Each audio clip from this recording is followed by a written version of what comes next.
What's going on, everyone? Daniel Newsom, Success Inventor.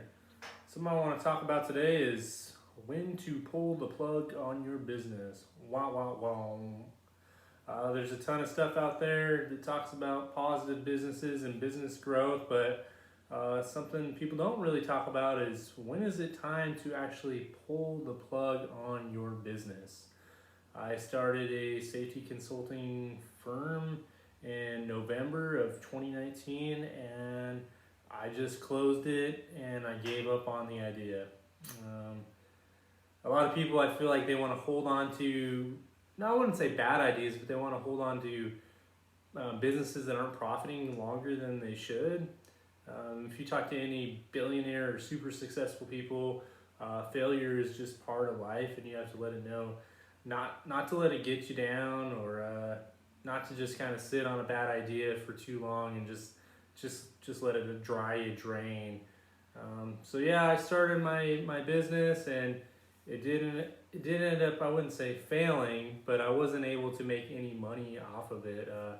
So some things I learned from the failure, I'm just going to go ahead and throw it out to you.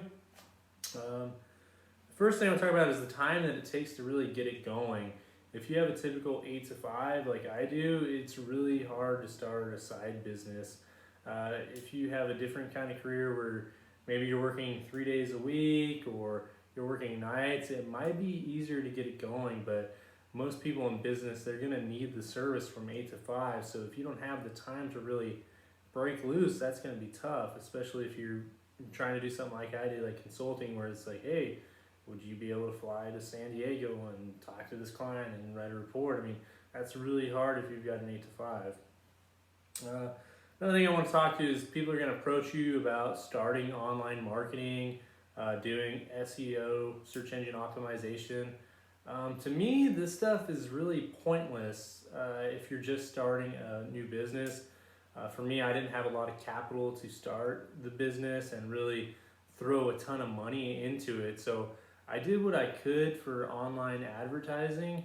I want to say I put in a couple $100 in advertising and I got very little clicks. You get paid per click. When I was doing Google ads and consulting alone, that keyword, if I was to get a click, was costing $40 sometimes, and that wasn't even for anyone to call me. Just to throw my ad up there and get a click was $40. It's a very competitive marketplace, and I talked to someone at Google about this, and they said, "Oh, you need to minimally be throwing $1,000 out there to really just kind of be in the game." And I was like, "Wow, that's really expensive just to think maybe $12,000 a year and just in marketing to try and start this thing." And that's not even the whole marketing. That's just one little part of it. Another thing too is people are going to talk to you and try and pitch you on SEO research, but I don't really recommend that until you have like a somewhat decent following or you have your name out there a little bit. I learned that from some YouTube stuff as well. Is YouTube and the SEO research, just try and throw your videos up there. It's like you could be on the top spot for a day or 3 days with SEO research, but if you don't have the fan base behind you to really go onto your videos and watch it, after 2-3 days, you're going to be back at the bottom. So you could be paying, let's say, $300 a month for a company to do SEO research on your videos to really try and get them out there to where they stick on these ads or stick on these platforms. And really, if you don't have, I'd say, at least 1,000 people in your group, or at least 100 people watching it, it's probably not going to stick for the most part. You go to YouTube and you type in anything right now, I mean, the things have like millions of views or hundreds of thousands of views, and I'm a big fan of motivation, and I mean, man, all that stuff in there right now, the top stuff is all from celebrities and massive famous people. It's super hard to get into that space, so I wouldn't recommend anyone just start a business and then dump a ton of money into marketing. I don't think that is a good strategy. Again, I learned from my mistake, just dumping money in and then not getting anything out of it. Another thing I learned about is the startup fees, about creating a business. And right off the bat, when I started this or wanted to start a company, I made it an LLC and I created a company because I thought, whoa, when I start this business, I want to look legit and have this website and want to have this company and a company account where people can pay, but all that stuff costs money. And in retrospect, it wouldn't have been that much difference if I just said, "Hey, write a check out to me, Daniel Newsom." I don't think really people would really care that much. And it is $800 a year to have an LLC in California. So if you're not making any money, that's a pretty big expense. And then the startup fees and a little bit of this, a little bit of that. So if you're not really making any money on it, or you're still in the starting phase, it's probably not a good idea to get an LLC or get a business license.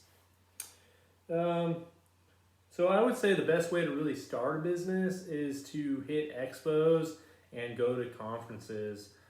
This is something that I had the opportunity to do a few times, but I didn't really have too much time at that time to break loose and go to these conventions. There's a lot of small business expos I think would be great for someone trying to start a business. Go to your area or your big city and go there and try and promote your product. A lot of them are very low cost. And there's cities around LA where it's only like $80 to go to these and set up your stuff. And it's really, a lot of these cities, they really just kind of want to give back to small businesses, and they have campaigns to really get things going. And I know some cities have to have like a percentage of the work that the cities give out go to small businesses. So they are really gonna want to work for you. So I'd recommend, if you're starting your business, to check out some of those and maybe Google like small business expo in my area, and or small business convention, something like that, and try and get around to those like-minded groups. Or if you're in one field like construction, try and get to a construction related group and try and kind of pitch your idea. For me, it was safety and risk, and I always thought it'd be a pretty good idea if I was able to like get in front of a bunch of different construction companies and say, "Hey, I work for construction companies in safety and risk, and if you can't scale to a place where you can really afford a safety person, I could come in." And you kind of have to know how to talk to people and get in front of them. And like I'm saying, once you get in front of people and you kind of promote like that, then there's a certain point where you go, "Okay, this is working for me," and then you can start your website and start these other things. But until you have that fan base, and until you start like getting these checks cashed, I don't think you should really like go through it. And I mean, I'm starting on Facebook, adding a few more people right now, and there's a ton of people who go, "Hey, you want help with SEO research or yada yada yada?" And I go, "I don't even have a business." And I mean, everyone's gonna throw that at you when you're asking for help for the business, like, "Oh, you need to know key terms for all your internet history," and it's super in right now. I feel like everyone's trying to make bucks on really online marketing right now, and different tools for that. And I don't really think that's the best way to go. I think it is maybe if you have a unique product you're gonna sell, but for the most part, I think the best thing for you to do is get out and talk to people. Really, I think it's something that the skills are getting lost in people, especially they say the younger generation. People go, "Oh, these millennials do this," and now the millennials are getting a little older, and people go, "Oh, globals can't even socialize, everyone's texting." So if you can really get yourself in front of people and network and talk to people, I really think that's the best thing. And I'm in the Sacramento area, and they've got groups where they have happy hours together, and different entrepreneurs gather and they meet up. I think it's actually called Meetup, and it's a good way for like-minded people to meet, and you might get different ideas about your business and how to get things rolling. So yeah, that's me.